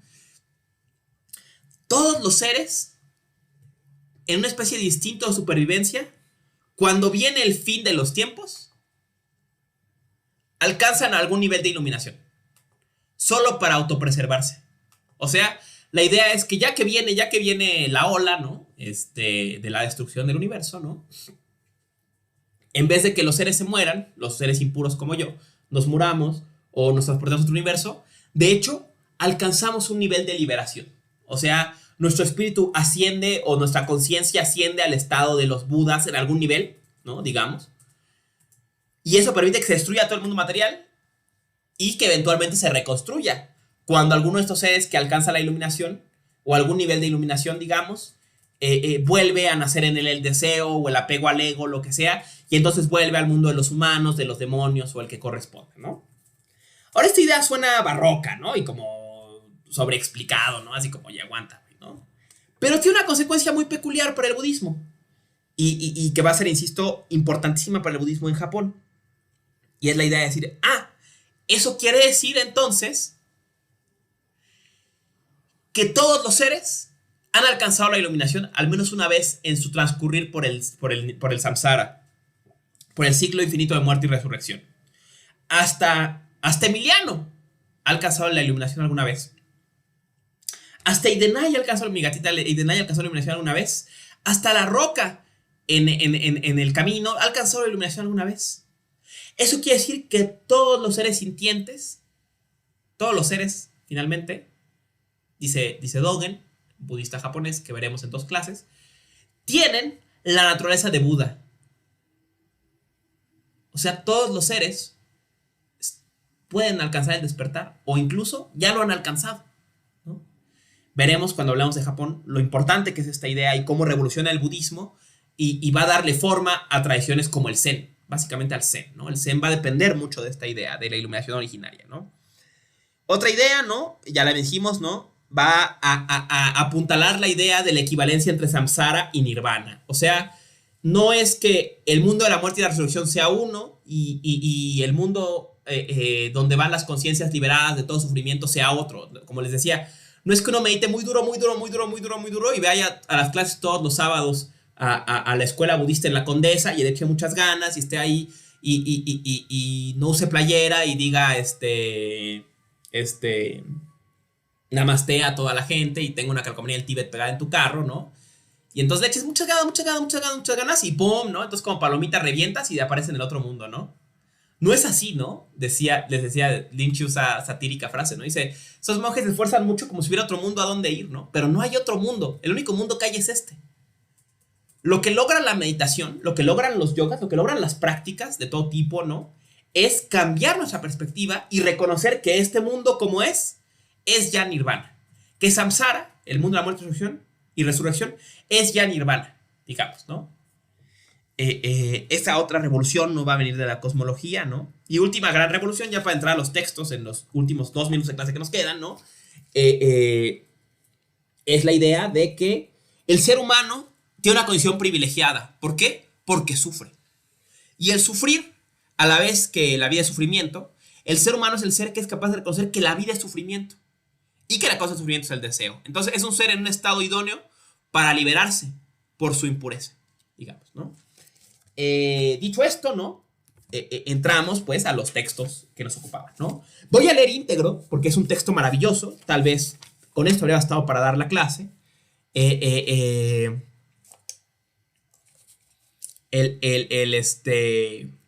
Sutra Corazón, ¿no? Este sutra es crucial, el Prajnaparamita Hidraya, ¿no? El corazón de la enseñanza de Buda, ¿no? Se podría decir que es este texto, ¿no? Lo leo íntegro, ¿no? Es muy breve, ¿no? Sus traducciones pueden variar, pero el contenido va a ser más o menos el mismo, ¿no? El Bodhisattva de la compasión, paréntesis, Bodhisattva es el seguidor de la vía del Buda, ¿no? El seguidor de Buda de la compasión, desde la profunda sabiduría prajna, o sea, desde el fondo de la práctica desde su profunda práctica del budismo, vio el vacío de los 5 skandhas, de los 5 sentidos, o de los 5 niveles, digamos, ¿no? Se corresponden con los sentidos, y rompió los lazos que crean sufrimiento, ¿no? Entonces, al momento de alcanzar la liberación, digamos, esto es lo que el Bodhisattva de la compasión vio. Sabe, pues, aquí viene la enseñanza del Bodhisattva de la compasión. Primer momento del sutra, ¿no? La forma aquí solo es vacío. El vacío solo forma. La forma no es otra cosa que vacío. El vacío no es otra cosa que forma. El sentimiento, pensamiento, albedrío, la conciencia misma son también así, o sea, vacío. Los dharmas son aquí vacíos. Todos son vacío primordial. Ninguno nace ni muere. Son puros o tienen mancha. No crecen ni decrecen. Así, en el vacío no hay forma, sentimiento, pensamiento, albedrío ni conciencia. No hay ojo, nariz, oído, lengua, cuerpo ni mente. No hay color, olor, sonido, sabor ni tacto. O aquello a lo que la mente se aferra, ni siquiera acto de sentir. No hay ignorancia, ni fin de esta, ni todo lo que proviene de la ignorancia. No hay marchitamiento ni muerte, ni fin de estos. No hay dolor, causa del dolor, ni fin del dolor, o noble senda que aleje del dolor, ni siquiera sabiduría que lograr. El logro también es vacío. Aquí termina el primer momento, que es un momento de negación, y empieza el segundo momento del texto. Así pues, el Bodhisattva, morando en la sabiduría prajna, sin aferrarse a nada, se liberó de obstáculos ilusorios, del temor que crean, y alcanza el más claro nirvana.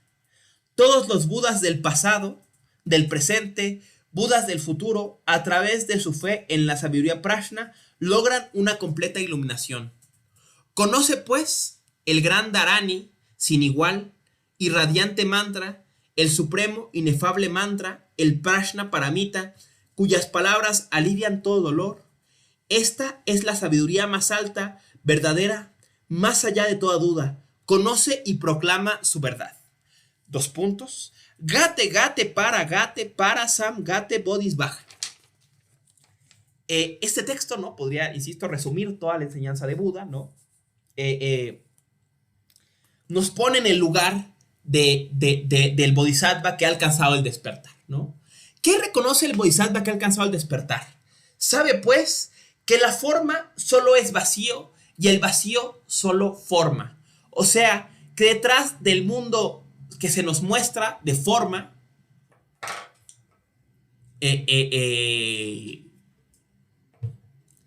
realmente no hay nada, no hay sustancia, no hay nada a la base, lo que hay es vacío.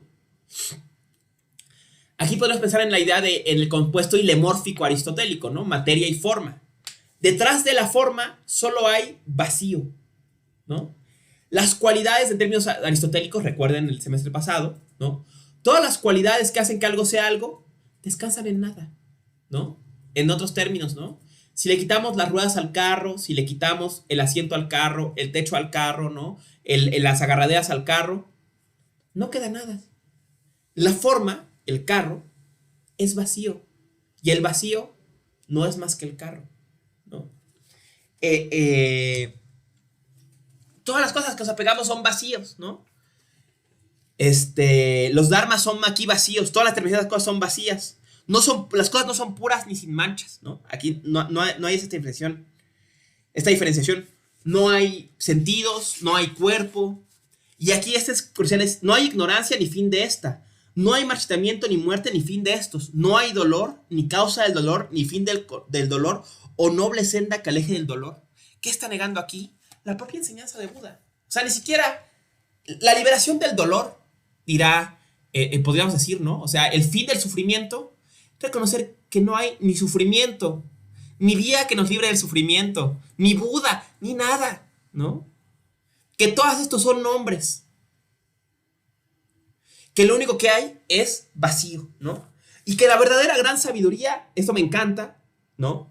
Donde está el verdadero conocimiento que ha liberado a los Budas del pasado, el presente y el futuro, es esta frase: Gate, gate, para samgate bodhisvaja. Esto es una figura poética de la tradición sánscrita que todas las tradiciones herederas van a mantener, que es el Dharani. El Dharani es un tipo de poema que se caracteriza por rescatar el sonido de las palabras más que su significado, ¿no? Es una especie de conjuro, si se quiere, ¿no? Una especie de conjuro. O sea, se asume que estas palabras por sí mismas, estos sonidos producidos por las letras o simbolizados por las letras, son o representan una verdad todavía más profunda, pero que tal vez nos es ininteligible en términos discursivos normales. O sea, estos ruidos, dichos términos, estos sonidos, emulan un decir que nos es incomprensible y que solo descansa en su ruido, ¿no? Decía yo en un texto en el Rincón del Haiku, ¿no? Que, por cierto, no he entregado mi participación este mes, aunque ya empezó el mes, ¿no? Discúlpenme, colegas del Rincón del Haiku, ya le voy a echar las ganas. Sobre el Dharani, ¿no? El Dharani es el poema más perfecto porque no tiene significado, es pura música. Es el puro sonido. Es el origen del lenguaje, podría decirse, ¿no? Más allá del origen del lenguaje, ¿no? Más allá del sentido, ¿no? En fin, ¿no? Conectando con estas ideas, ¿no? Del Sutra Corazón, ¿no? Quisiera llamar la atención sobre algunas cosas del Sutra Diamante, ¿no? Algunos momentos del Sutra Diamante, ¿no? Ustedes que ya leyeron los dos, ¿no? Saben que el Sutra Diamante presenta un diálogo entre Subhuti y Siddhartha, ¿no?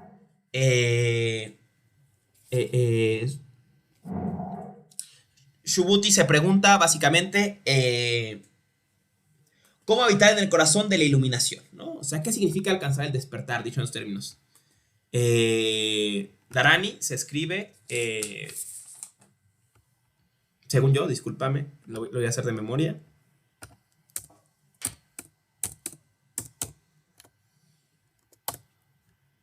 Ahí está, ¿no? Con H. Aunque bueno, es una transliteración, entonces también se puede encontrar sin H, ¿no? De hecho, en este texto está sin H, ¿no? Igual que Dharma, a veces se encuentra sin H, ¿no? Nos pregunta, ¿no? ¿Qué significa el corazón de la iluminación, ¿no? Y y contesta, dice, habla sobre la iluminación, ¿no? Dice, a todos he señalado la entrada al nirvana, la liberación final. A aquellos infinitos, incontables, innumerables seres se liberaron. Ninguno lo ha conseguido. Aunque infinitos, incontables, innumerables seres se liberaron, ninguno lo ha alcanzado, lo ha conseguido. Porque Subhuti, si un bodhisattva, o sea, alguien que sigue la enseñanza de Buda, tiene concepción de yo, de persona, de ser sintiente o de tiempo de vida, no es un bodhisattva. O sea, esta frase es paradójica, ¿no? Muchos seres se han liberado, pero ninguno se ha liberado.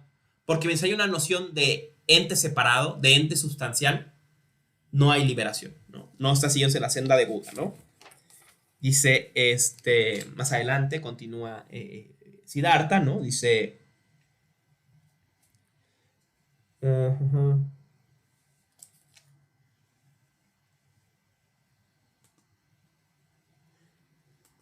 Dice, todas las formas pues no existen, todo es así. Si ves que toda forma es no forma, entonces ves al Tathagata. Tathagata es el así venido, una forma de designar a Siddhartha Gautama, el Buda histórico, ¿no? ¿Ves a Buda? Si ves que toda forma, todo lo que se te presenta como forma, como sustancia, en el fondo es no forma, es vacío, ¿no? Continúa un poco más adelante, ¿no? Dice lee otro pasaje, ¿no? Dice, a surgir un corazón que no resida en el sonido, el olor, el gusto, la textura, ni los dharmas. No reside en ningún objeto externo, y a surgir ese corazón, ¿no? El corazón que no reside en las formas, digamos, ¿no? En los dharmas, en las determinaciones de las cosas, ¿no? Dice aquí otro episodio que me gusta mucho, dice...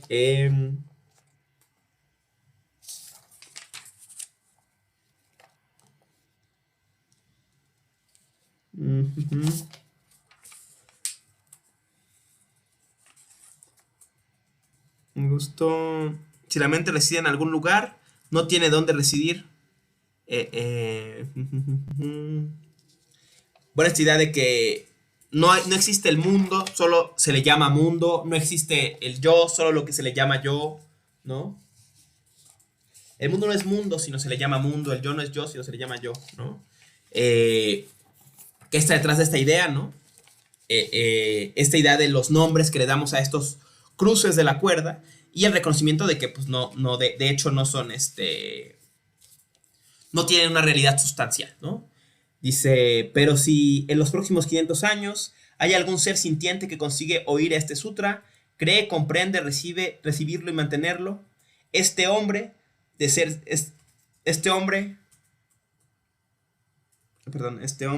tendrá la primera virtud venerable, porque este hombre no tiene concepción de yo, ni de persona, ni de ser sintiente, ni de tiempo de vida. ¿Por qué? Porque la concepción de yo es sin forma, es sin forma, la concepción de persona, de ser sintiente, de tiempo, de vida, son sin forma, porque perder todas las formas, concepciones, es llamado todos los Budas, ¿no? O sea, ser Buda es perder la noción de forma, digamos, ¿no?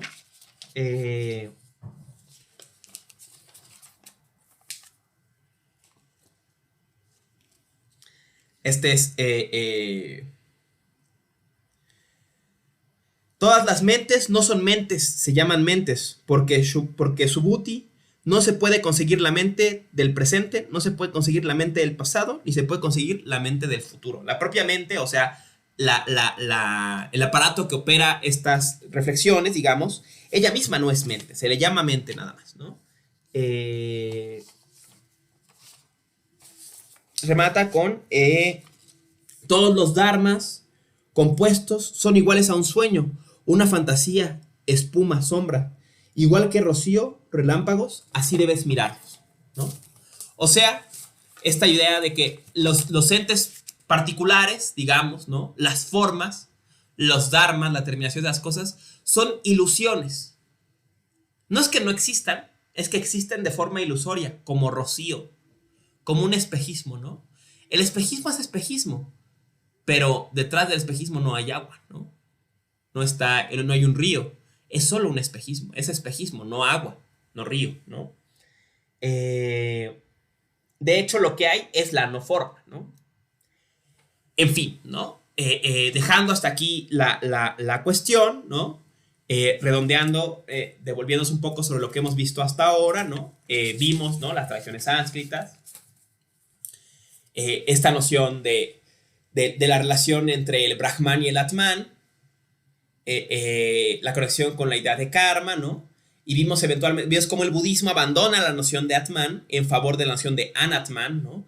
La negación de que hay un absoluto personal. Vemos ahora en mí, pero también en todas las cosas, ¿no? Todas las cosas son, digamos, ilusiones. Y lo que hay que reconocer es que todo es, en el fondo, una expresión de la nada absoluta, de este vacío. Que la forma es vacío y que el vacío es forma, ¿no? O sea que detrás de la forma no hay más que vacío y que detrás del vacío no está más que la forma. ¿Qué quiere decir esto? Volvamos al ejemplo de las cuerdas, ¿no? Las cosas son cruces, son nudos, digamos, de unas relaciones, de un plano de relación absoluto, ¿no? Pero estos nudos no tienen sustancia, ¿no? Detrás de ellos lo que hay es lo absoluto.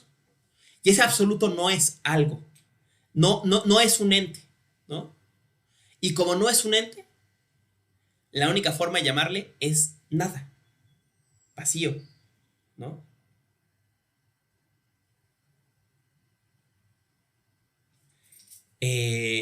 Con eso, pues, dejamos hasta aquí la sesión sobre budismo, filosofía de la India y budismo en la India, muy general, obviamente, ¿no?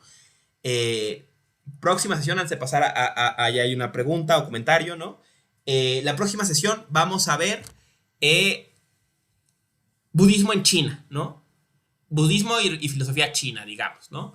Vamos a ver cómo estas ideas del budismo evolucionan para adaptarse al contexto chino, ¿no? Para ello quiero que revisen el Tao Te Ching, lean íntegro un Tao Te Ching, ¿no? No les va a tomar más de media hora, es un texto muy breve y lleno de profunda sabiduría, ¿no? Y van a leer las enseñanzas del maestro Lin Chi, ¿no?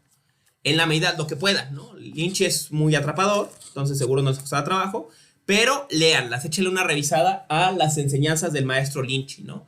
Son básicamente anécdotas y discursos de Lin Chi, de este maestro Chan, bueno, Zen, digamos, de China, ¿no? Y vamos de ahí a trabajar con el Tao Te Ching y con las enseñanzas de Lin Chi, ¿no? Para la próxima sesión, el próximo jueves, ¿no? Ahora sí, que había aquí. Entonces, Brahman sería ese no ente, esa nada absoluta. Sí. Sí, el Brahman es, digamos, ¿no? Les decía que si la segunda Mahavakya es Brahman es Atman, el budismo diría que Brahman es Anatman. El Brahman es no yo. O no yo, no, el absoluto es no absoluto personal, ¿no? Habría que ponerlo en esos términos, ¿no? Y de aquí entendemos esta idea de que todos los seres son la naturaleza de Buda, ¿no? O sea, todos los seres como son lo absoluto, digamos, ¿no? Es muy importante también entender esta relación vacío es forma, forma es vacío. Masao Abe critica en la lectura espinosista del budismo diciendo, no hay que entender que las cosas son expresiones o son atributos de una ente que se llama nada, ¿no?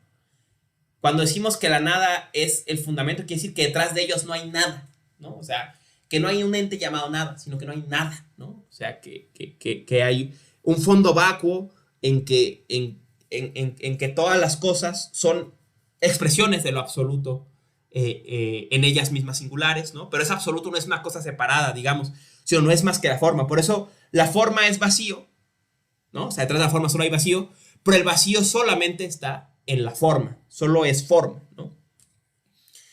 Y bueno, ya, ¿no? Con eso termino la transmisión. Si tienen más preguntas o comentarios, les leo y les escucho en el Jitsi, ¿no? Nos vemos la próxima semana con filosofía china. Hasta aquí el YouTube.